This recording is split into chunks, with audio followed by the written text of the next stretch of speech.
So I'm hoping in this discussion we will continue some of the, with some of the issues that were raised in the previous panel, but also look a little more specifically at the media dimensions of this story, because I've been covering education in California for over 20 years, and I can't recall a story that has had as much impact as the series of Jason Felch, who we wanted to thank for coming down up from LA to participate. But the series has triggered a discussion in probably school boards across the country, small and large. And so speaks to the power of the media, but also to the potency of the issue that it addressed. So let me jump to Jason. Jason Felch is an investigative reporter at the Los Angeles Times. Jason, at what point in this very extensive project did you believe that the LA Times had something real and valuable to publish before this report actually appeared?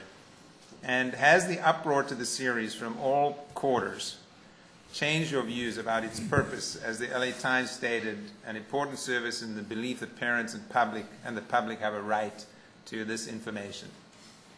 I know that's well, we can start. yeah. Thanks for having me, and thanks for all the attention that and good discussion that our series has provoked. I know not all of it is laudatory, and that's okay. I think it's important to have the conversation whether or not you like the conclusions we came to.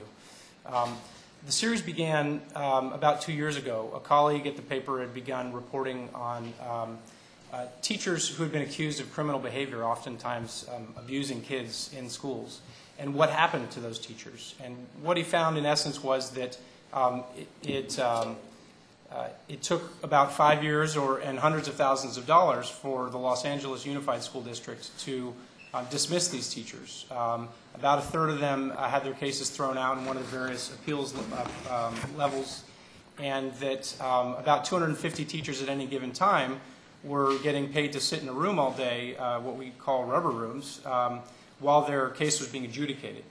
There were several instances in which there were teachers who had been accused of abusing a child and had gone through this process, had actually been returned to the classroom, and went on to abuse a child later and was convicted of that crime.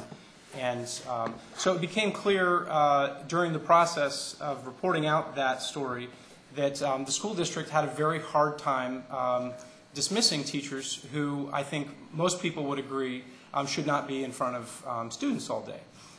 So when we looked at the stats, what we found was that LA Unified, which has about 45,000 teachers, dismisses about 20 every year. Those 20 are, I think, what we would all agree, people who you would not want in a classroom, people who have been accused of a crime or immoral behavior or something very egregious. And that virtually no teachers in Los Angeles are being dismissed for performance reasons alone. So that raised a question, why not? What's going on? And how are other places, other school districts in the country dealing with this issue? What we found was an evaluation system that teachers consider almost entirely meaningless. Teachers are evaluated in LA. Tenured teachers are evaluated between every 2 to 5 years. Usually it involves what teachers call a drive-by, a 15 to 20-minute visit from the principal who sits in the back of your classroom, fills out a form that's called the STUL form. It's a checklist of 20 questions that essentially is, going through rather abstract questions of what you would expect teachers to do. And that 99% of teachers, not just in Los Angeles but across the country, pass that test and are evaluated as having satisfactory performance. What's the results of an evaluation system that looks like this? The result is that teachers get almost no support. They get very little feedback about their performance. The teachers who are excelling, who are doing incredible work despite the odds every day with really challenging kids, get no recognition. No one says good job. There is a culture, not just in Los Angeles schools but across the country, in which differences in instruction are ignored. In fact, it's taboo to talk about them. Teachers who are struggling, those who we spoke to, and we've spoken to many of them, almost uniformly want to do better. They desperately want to be good teachers, to help their kids, and to be effective at what their job is. And they get no help. They get no professional development that's meaningful. They get no support from their principal. They get very little support from the school district. And they don't even get feedback. So they're essentially teaching in isolation in their classrooms day in and day out, hoping that they're doing a good job, and not really getting any information to help them do a good job. So that's the status quo that we found about teachers' evaluations, and it applies when we started down this path, which is about a year and a half ago. That applied pretty uniformly across the country. In the year and a half since we began this research, there's been a huge amount of innovation on this very issue. A lot of that has been fueled by Race to the Top, which is encouraging districts to think differently about teacher evaluation. And one of the things that Race to the Top was creating incentives for was to analyze the mountains of performance data that we have about students in the schools. So thanks in part to the much maligned No Child Left Behind, which I think most of us would agree has very serious flaws in the way it attempts to hold schools accountable. It did have the benefit of creating these large data sets of longitudinal data. And when you those have been available in California for more than a decade. School districts, for the most part, in California, have totally ignored that data. They don't use it to provide any feedback to teachers. They don't use it to inform instruction, to inform any decision making. It's essentially fed through a pipeline up to the state. The state cranks out the API score. The API score favors achievement levels, which is largely a reflection of the economic status of the kids, and completely ignores growth. Despite the admonitions of the people who designed the API system, who said from the very beginning, you need to consider how fast kids are growing. Because if you just look at achievement, you're going to be punishing kids, teachers and schools that educate poor kids, and calling all your success stories the wealthy kids. That's the current state of affairs. That's the byproduct of No Child Left Behind and of the achievement system in California. And value-added provides an alternative. Value-added is a way to analyze this mountain of data we have and to look at the gains that kids are making regardless of where they start. When you do that, you're not holding teachers accountable for who they teach. You're holding teachers accountable for how much the kid grows no matter where they started. So this is something that was being used in some states like Tennessee since the early 90s. Nobody, when we first started this, was using it as an accountability tool for teachers. It was not part of a teacher evaluation system, but this was coming very quickly down the road. So we recognized that this was coming. We said this is a major change in the way that we've evaluated teachers. It's being done in the places where it's being done largely in secrecy, in private. Washington, D.C. still has not made public the methods paper for which it uses. Some academics have seen it, but the rest of us have to just trust that their statistical model is good and reasonable. So we said, there's all this data here in LA. It's important information. It doesn't tell us the complete picture, but it provides one aspect of insight into what's going on in our schools. And our school district has essentially reached a deadlock with the local teachers union. For years, they've clashed. The administration and the teachers unions have clashed. And the results of that is basically the status quo is what happens. And because of that, the district had not been using this data. I think also a failure of imagination on the part of the district. I don't think we can blame the teachers unions for where we are today alone.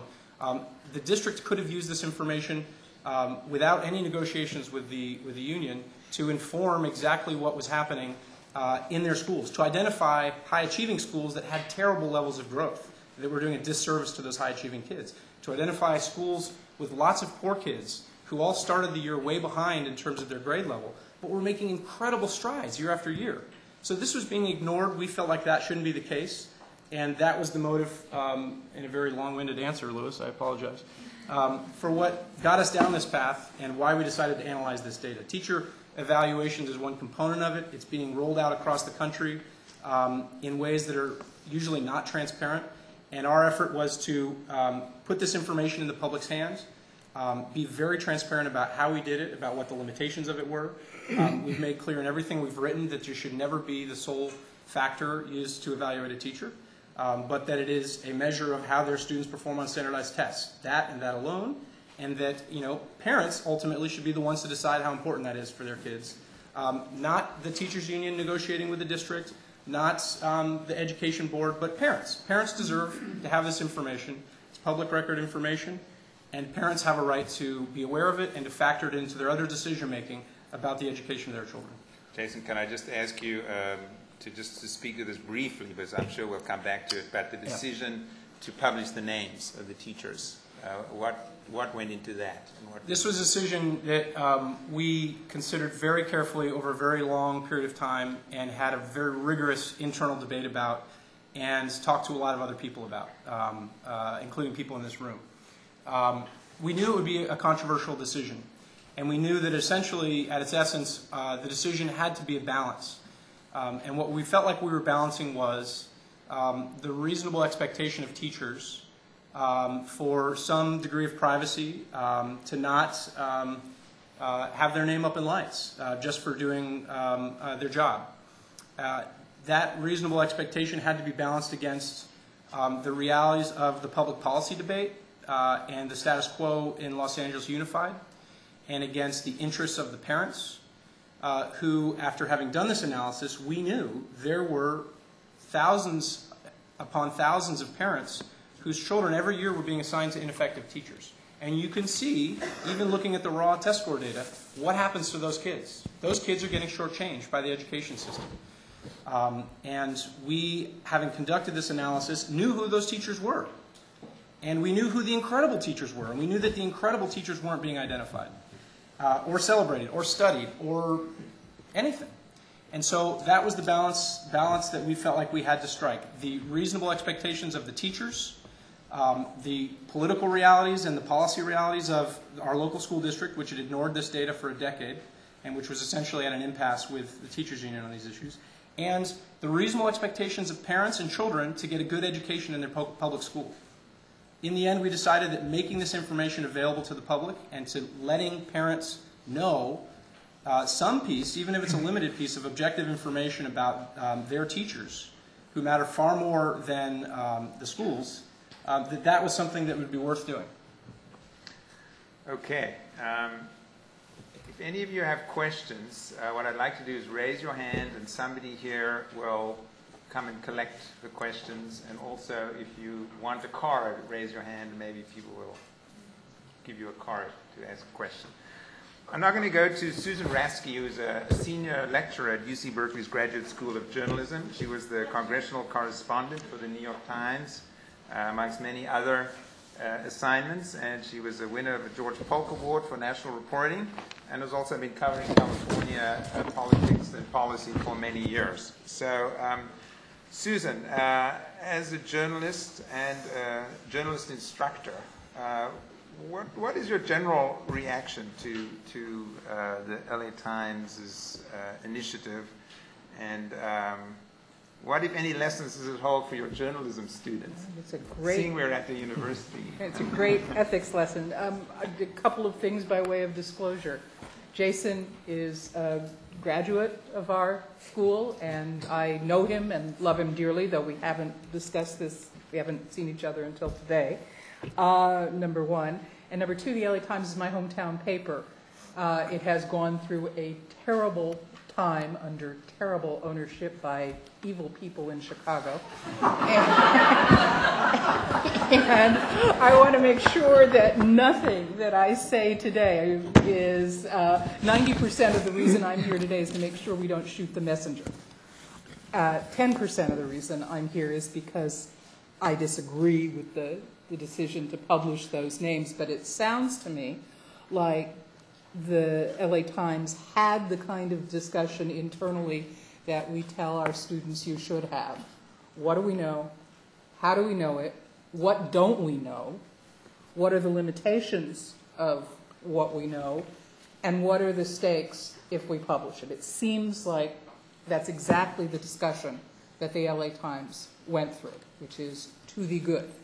I want to do nothing to squelch the investigative ardor of the LA Times, which needs to be more investigative.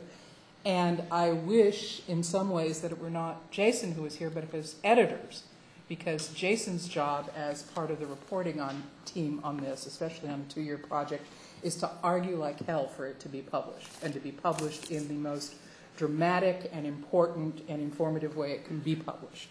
His editor's job is something different. We've sort of lost this in newsrooms.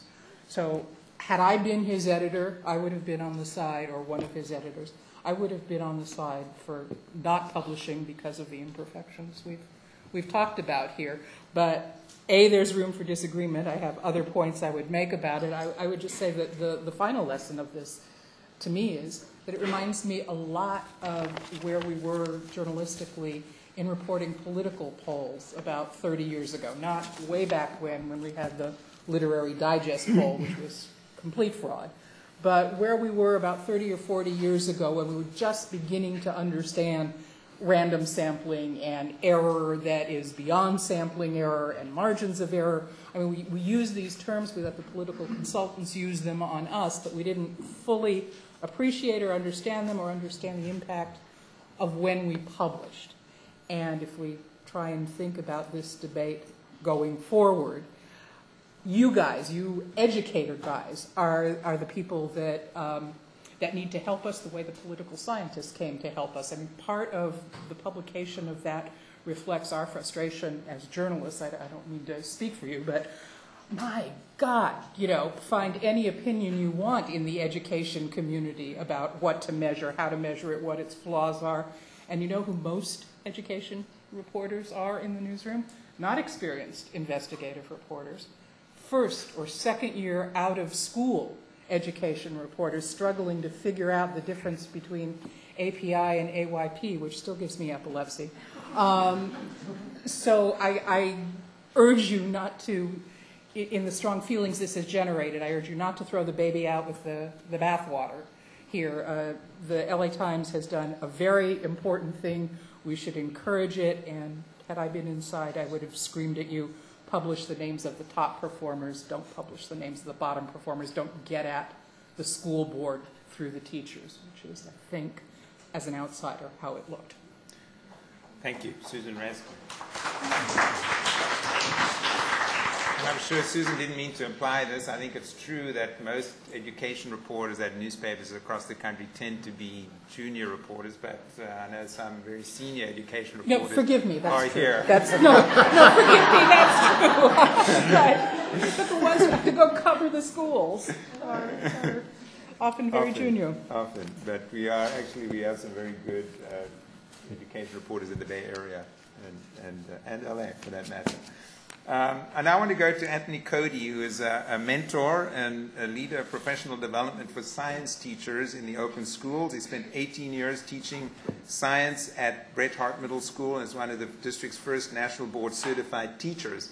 He also has a highly respected blog called Living in Dialogue.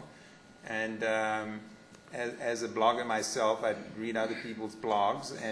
And you did write on the blog, what I see happening with the LA Times approach and much of federal education policy as well is what seems like reasonable ideas taken to absurd extremes. I'm wondering if you can expand on that. Well, seeing if I didn't have a chance to do it in your blog. Sure. Well, I think the reasonable idea here is that we should look at student performance data when we evaluate teachers. I think the extreme is to create a ranking system that only uses that data and publish teachers' names with the phrase most effective, least effective, and so on, with the equation that equals good teacher, bad teacher. And I think we have to back up a little bit and put this into the broader context that we're living in. Teacher evaluation does need to improve. As Louis mentioned, I was one of the first national board certified teachers in the district. I've been very involved in encouraging people to become national board certified. And I also worked for 2 years as a coach with the Peer Assistance Review Program. in the Oakland schools, which does indeed interface with ineffective teachers. I personally spent 2 years living in the classrooms of a range of teachers, trying to help them and ultimately helping some of them leave the profession. So teachers do care about the quality of our peers, and there are processes in place that remove ineffective teachers.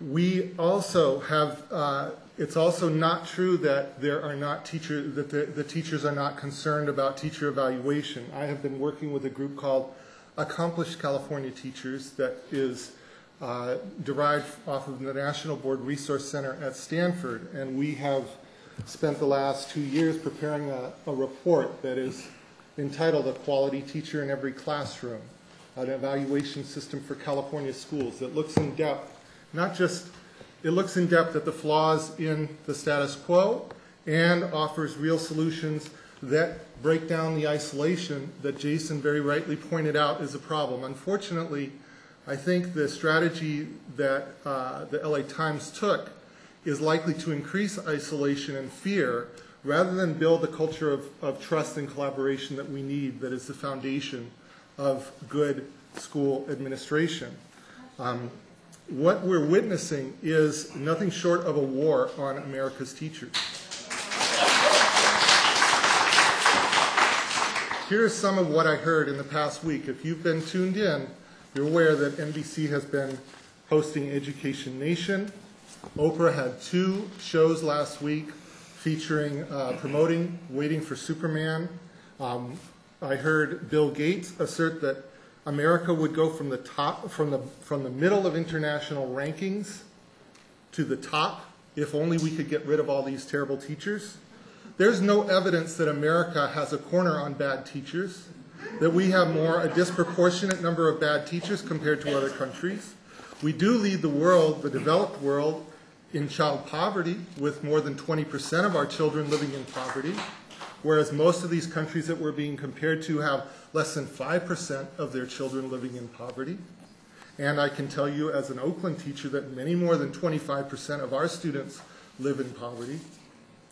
I heard on Oprah, Michelle Rhee described tenure as a job for life. Oprah says, after 2 years you have a job for life? Who gets that? And Davis Guggenheim says, everybody gets it. It's automatic. You show up for 2 years, you get tenure. It's a lie. In Oakland Unified School District, there's administrators here from Oakland Unified. You can support me in knowing that tenure is not granted automatically. There are many, many teachers who are rejected in their first or second year. In Oakland Unified, which has a great teacher shortage. So it is a lie that tenure is automatically granted. We don't have jobs for life. We have a right to due process. And in fact, Michelle Rhee said she has fired 1,000 teachers. So I'm not sure how she derives the fact that they have jobs for life when she has fired 1,000 of them. We heard Governor Chris Christie, the governor of New Jersey, on Oprah Friday saying, what's really going on in a place like Newark is we have violence and drug use because we have no hope. And the reason we don't have hope is because children don't believe tomorrow can be better than today, because it's an obscenity that we've robbed from them their education. In the city of Newark, 1 child in 3 lives in poverty. Unemployment is 12%, much the same in Oakland, where unemployment is 17%. I want you to remember that a few decades ago, politicians decided that drugs were the cause of all our woes. So our political leaders declared a war on drugs. We had speeches, get tough on drugs. That's what's ruining our cities. That's what's causing all this poverty. We locked up millions. We have 2 million Americans in prison. Billions of dollars in the state of California are being poured into prisons. But yet, now we have to have a new reason for hopelessness. Now it's the schools that are the reason for hopelessness. Another phony moral crusade. Instead of a war on drugs, we have a war on teachers. NBC News, in their Education Nation propaganda fest, announced a panel that happens tomorrow morning entitled "The Lessons of New Orleans. Does Education Need a Katrina?" And this echoes what Secretary Duncan has said, that Detroit needs a Katrina. Said that Katrina was the best thing that ever happened to New Orleans schools. They're trying to wash us away and start over with charters and TFA interns. The media hurricane is formidable.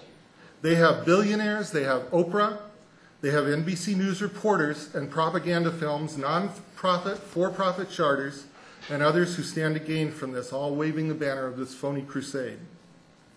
NBC News President Steve Kappas, responding to criticism that teachers and those with a critical view of the administration's education reform agenda have been shut out of Education Nation programming, said, "NBC News people aren't the experts in this place. The role of a news organization is to put a spotlight on these issues and challenges and on the people who are doing incredibly strong work to try to affect change. The news division's involvement begins and ends with that spotlight. We are not coming at this from a policy angle."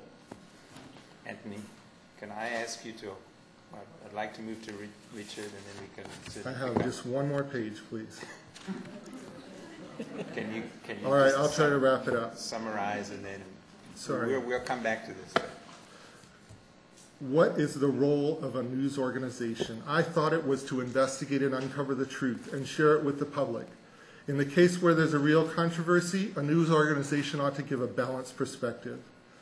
The whole scheme of valueless addition, championed by LA Times, fits into this narrative.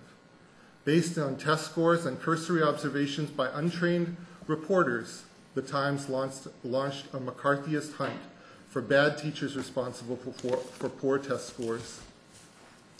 As Diane Ravitch said this week in Los Angeles, teacher evaluation is a red herring, a diversion intended to take our glance away from the poverty and racial isolation in which these students live.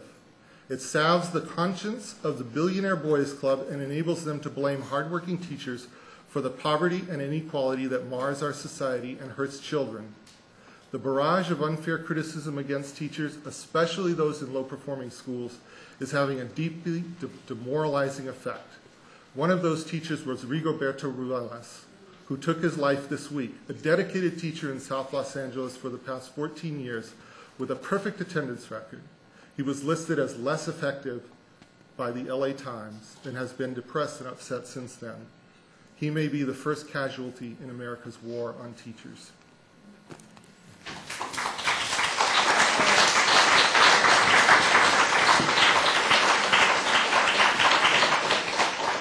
Thank you, Anthony. Cody, I'm going to go to Richard Rothstein, who is a research associate of the Economic Policy Institute and is at Berkeley for the year. Is that correct? More or less. Okay. Welcome. From 1999 to 2002, I'm sure many of you saw he wrote a weekly column on education for the New York Times.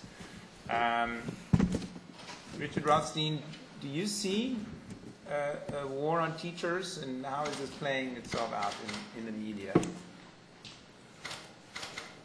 Well, I'm not as eloquent as Anthony, but yes, I think I agree that teachers are being scapegoated for problems whose real causes lie elsewhere. There is the LA Times story and reporting comes in the context of a general consensus among policymakers and the media that our schools are in a state of dysfunction, that they are failing, that the sole, if not sole, the primary cause of lack of success of low-income and minority children is their poor schools. I don't think I can refute that in the few minutes I have, except to say a few things, and that I think it's a very misleading picture. And once you have that picture, then it's easy to pile on, as I think the LA Times did. There's something very disingenuous about the defenses that I hear of the LA Times' reporting. Everybody who's spoken here so far in defense, and of course there are still a minority in this room, But everybody who's spoken in defense of the LA Times says that, well, value-added scores are only part of the picture. We all know there are other factors. Jason says that when we publish them, we caution readers to take into account other things. But of course, nobody notices these caveats. Once you publish a list of teachers based on value-added, with footnotes that say you should consider other things as well, we know very well that most people are going to focus on the value-added scores as being the primary, if not sole, definition of an effective teacher. Indeed, when it's not just unsophisticated people. When Lewis introduced this session today, and I was looking at his PowerPoint, it also talked about effective teachers based on value added. When Lewis talked about it, he didn't say based on value added. His comment was identifying more or less effective teachers. And that, of course, is how anybody would interpret it based on the kind of presentation that the LA Times made. The same thing is true of the administration. The administration made tying student test scores to teacher evaluation a condition of race to the top funding. It didn't say that you had to have other measures as well. It didn't list any other things that you should consider. If you ask anybody in the administration, they will of course say, oh, we don't think that this is the only thing. We don't think that test scores are the only thing that should be used, but test scores were the only thing that you had to use in order to qualify for race to the top funding. So that while everybody who defends this asserts these qualifications, the qualifications don't come through, and I think the people who assert these qualifications have a responsibility to know that they're not going to come through, because I think it's obvious to everybody that they won't, and not to use it in this kind of irresponsible way. One of the defenses, I think probably there was a consensus among previous speakers, that because of the wide imprecision of value-added measurement, the best you could hope to do is to identify the top and the bottom teachers. Well, that might be a reasonable defense, and somebody made this point before, if the LA Times had published the names of only the top or the bottom teachers. But by publishing the names of all the teachers, they were trying to put them all in a line and trying to make it seem as though you could identify a teacher by these scores, the effectiveness of these scores alone. Now, let me take a minute to talk about something I don't think has been focused on very much, and is what are the consequences of doing this. Rick said in his comments that it's true that there are other things that, other ways that we should be measuring the effectiveness of a teacher, but this is the only one we have, so why not use it? Well, there are serious consequences of using one measure when you know it's not the total picture, because it distorts the institution that you're trying to measure, and in this case, it distorts education. We have a growing obsession in this country with test scores on what Rick and I think all of us recognize are very low quality tests of math and reading alone. Now, there are many, many purposes of education. Mark alluded to this in his very beginning of his presentation, and many things that we want schools to accomplish. It's not just math and reading. It's the sciences, it's history, it's the arts, it's music, it's character development, all of these things. When we hold schools accountable, or shame schools, or identify schools, or teachers by only one of the things we want schools to accomplish, we inevitably set up incentives for schools and teachers to diminish the attention they pay to the things for which they're not held accountable, and increase the attention that they pay to the things for which they are accountable. This is not something that's unique to education. It's been true in every field of social, every field in society and in the literature, both economics and sociology and business literature, outside of education.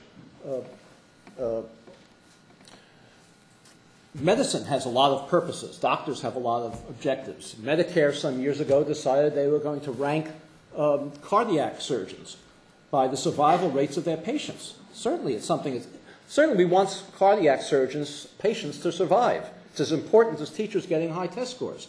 What they found was once they established a system of ranking cardiac surgeons by the survival rates of their patients in order to inform consumers, much as Jason wants to inform parents, about the quality of cardiac surgeons, they found that cardiac surgeons started to refuse to operate on the sickest patients because those are the ones who most needed the surgery and were less likely to survive.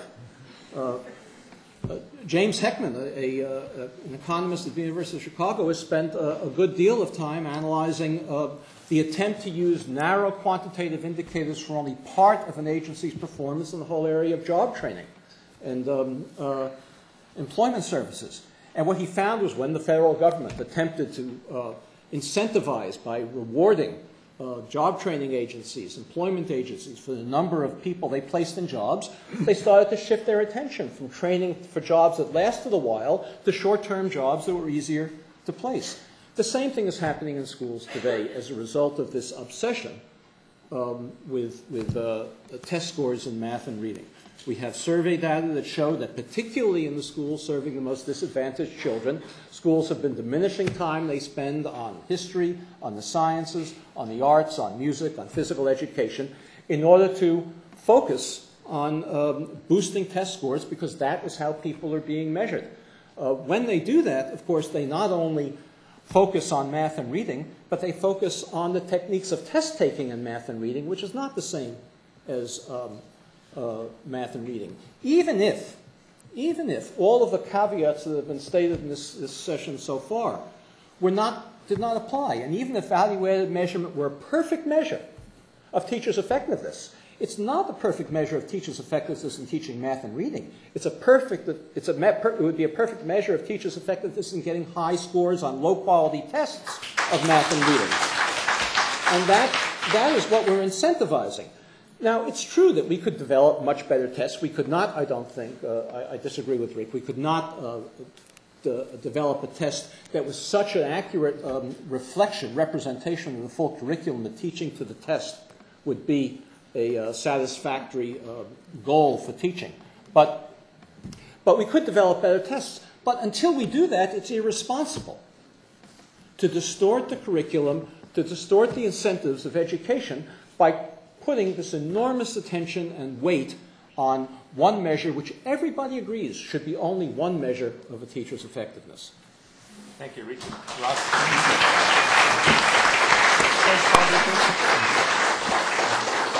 Jason, I'm not going to ask you to respond to everything everyone has said. No, I won't. But there were some salient points that came up. So yeah, and in general, I mean, we're very happy to be having this debate is taking place, and so I'm not going to try to respond to every critique.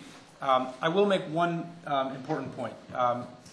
You seem to be arguing that our diagnosis that there is a problem in public education in this country may be ill-founded and that the status quo is fine.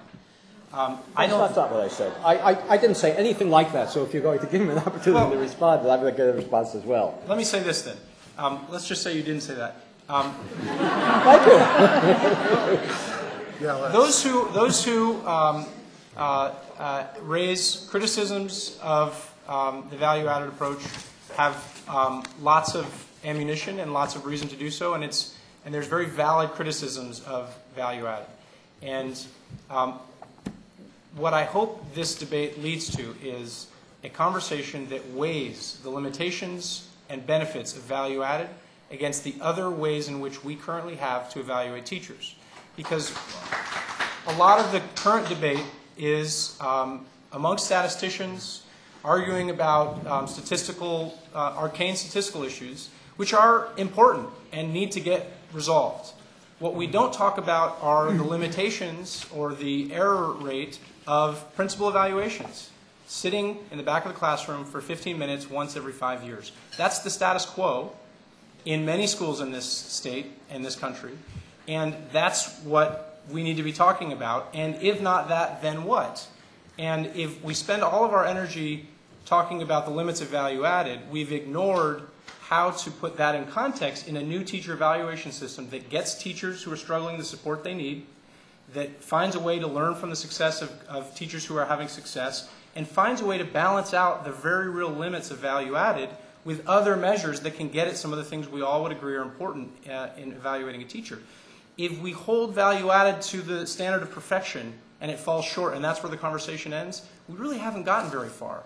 because every day teachers are still being evaluated once every 2 to 5 years with a 15-minute observation. I can tell you the error rate in that is higher than that. It is. So we need to be talking about, I would say, how does value added compare with the other tools we have, and what combination of those tools are going to get us a good system that everybody can buy into. Many people, most people, I think, despite all this debate about this, most people who look at this agree that value added should be a component of that. Student outcomes should play some role in how teachers are evaluated. The question is, what other tools are we going to use? Susan Rasky. I want to try and confine this panel's discussion a little bit to the newsroom. What is it that you expect, not just a large organization like the LA Times, which had the luxury of allowing reporters and editors to spend, you say, 2 years, Jason, right, on this. I want to talk about how bloggers are supposed to deal with it, how one-man bands are supposed to deal with this. And I think that if we get stuck in your debate, I mean you collectively, the education community, over value-added versus other things, instead of saying part of our job is to shine a light. Sometimes we do it better than others. Sometimes we disagree among ourselves about what are the specifics we should do. But if we get stuck on this panel debating value-added and having to take the LA Times word for whether value-added is or isn't a good measure, then I want to go home. That isn't what we need to be doing in journalism. What the education reporters and the investigative reporters at the LA Times, sorry, need to be doing is thinking about ways to inform, enlighten, and bring attention to all of the aspects of this debate. So please, please, let's not spend our time here fighting about value added. I want to know how you can help Jason write the better story. Separate out these issues. Anthony, a quick comment as we... Quick comment is, I think it's not a coincidence that this story comes out now, that we have Education Nation waiting for Superman, NBC News carrying wall-to-wall, ABC, Oprah carrying promotions for waiting for Superman.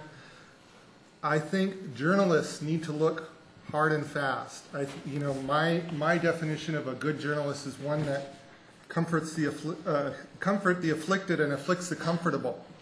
And in this case, we seem to be patting journalists on the back for attacking people working in the toughest schools that are around. And I would like journalists to look at some other questions. We have 20%, more than 20% of our children living in poverty. Could this have something to do with the achievement gap? Anthony? Yes? We have a short amount of time. Just going to jump to research. Thank you. I want to, let me clarify.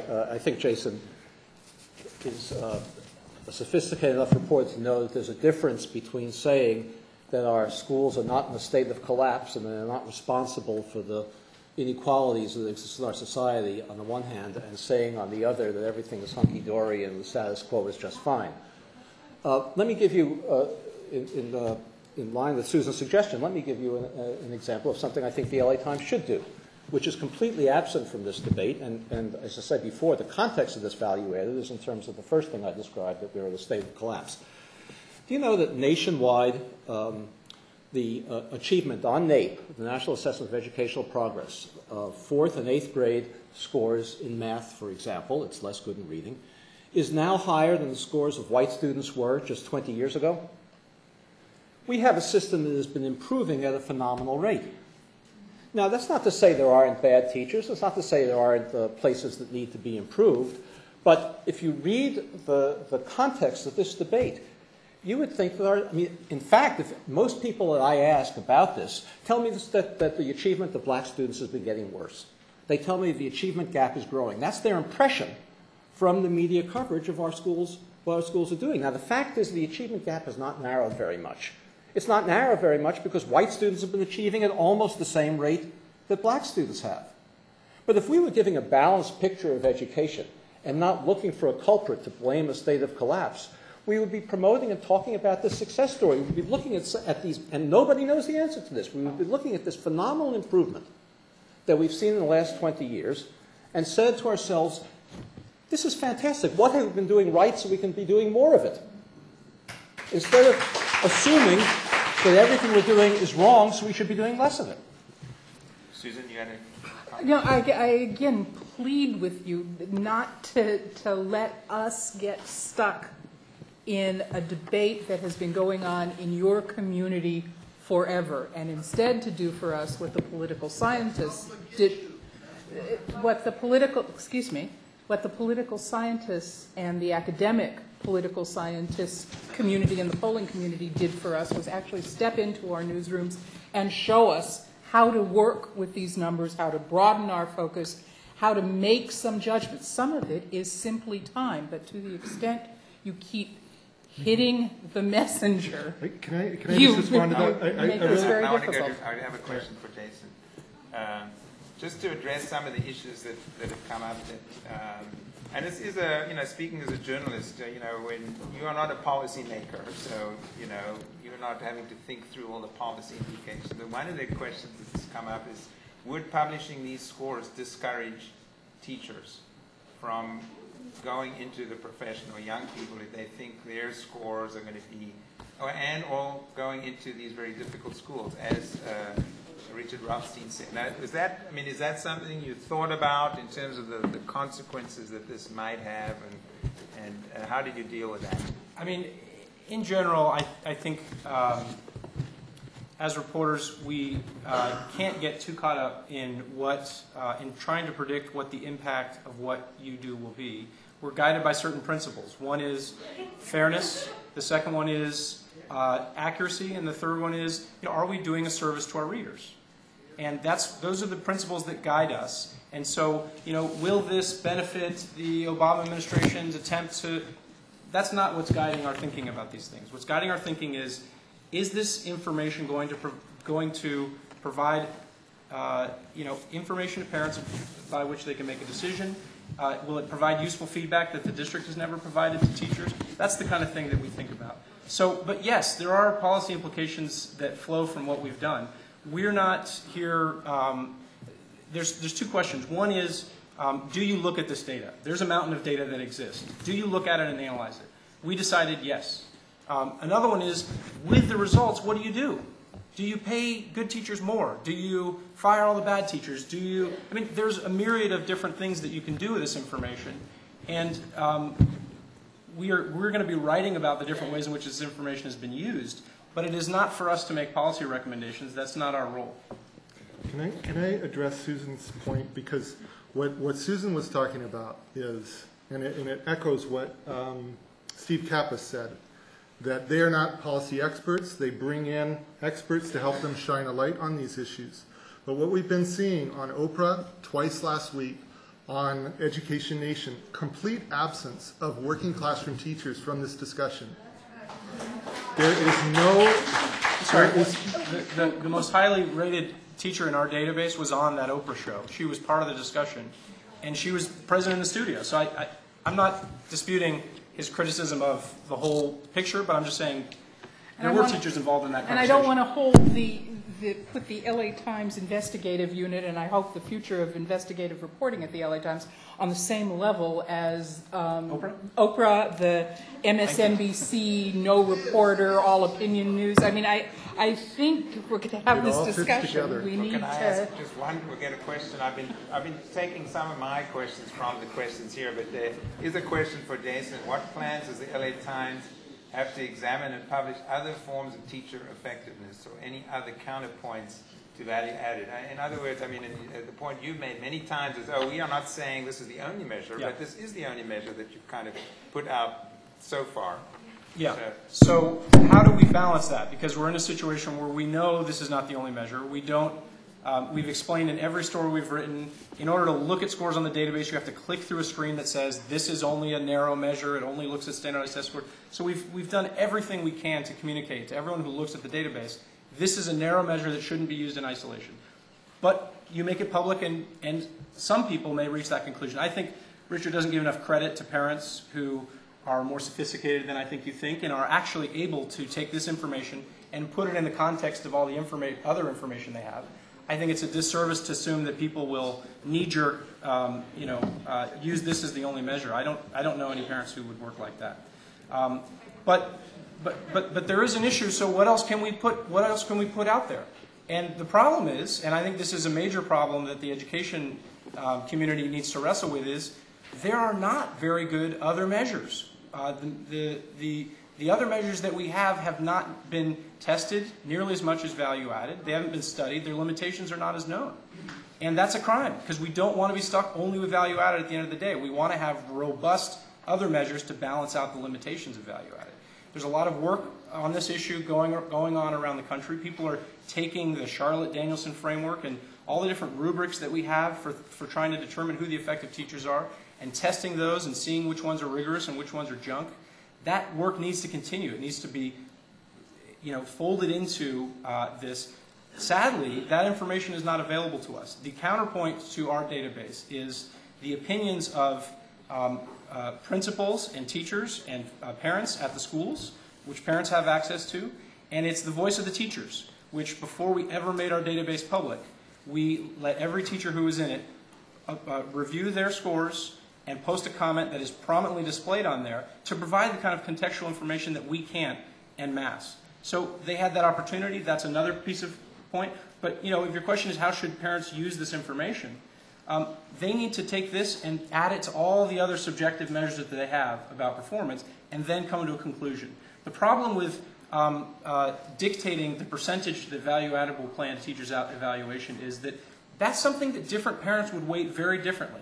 Some parents care a whole lot about math and English test scores, and other parents don't care about that at all. And if in a policy context we decide that that standardized tests should play 20% role in teachers' evaluations, that's going to be beneficial to those parents who that weighs that much for. But for other parents, it should make 0%. So by making this information public, we've empowered parents to decide for themselves how much weight to give this and what other factors they want to consider, including the voices of the teachers. Can I just ask you one last question? In terms of the database now, that let's say, regardless of all the arguments for or against value added, if a teacher does actually take these scores to heart and somehow turns them around and now is an effective teacher, is this database going to kind of follow them around? Is the LA Times going to be updating this on a yearly basis and sort of in perpetuity? And what point does it take the database down? So we just got the school year that just ended. Those test scores just became available. We just got a whole new set of K through 12 test scores, or K through 11 test scores for 2009-2010 school year, which just ended. And that will be incorporated and updated into the database. And teachers whose scores have improved, that will be reflected. Schools who have turned it around, that will be reflected. And so this information needs to be updated. And if it would reach a point in which we either don't have access to the information or we don't feel like the information is reliable, we'll take it down. That was yesterday. Okay. I'm just going to read one last question, but I'm not going to ask for an answer because I think it probably reflects more the mood in the country than some of this discussion. When do you plan to publish similar info about bankers, brokers, and investment providers? So I want to thank the panel.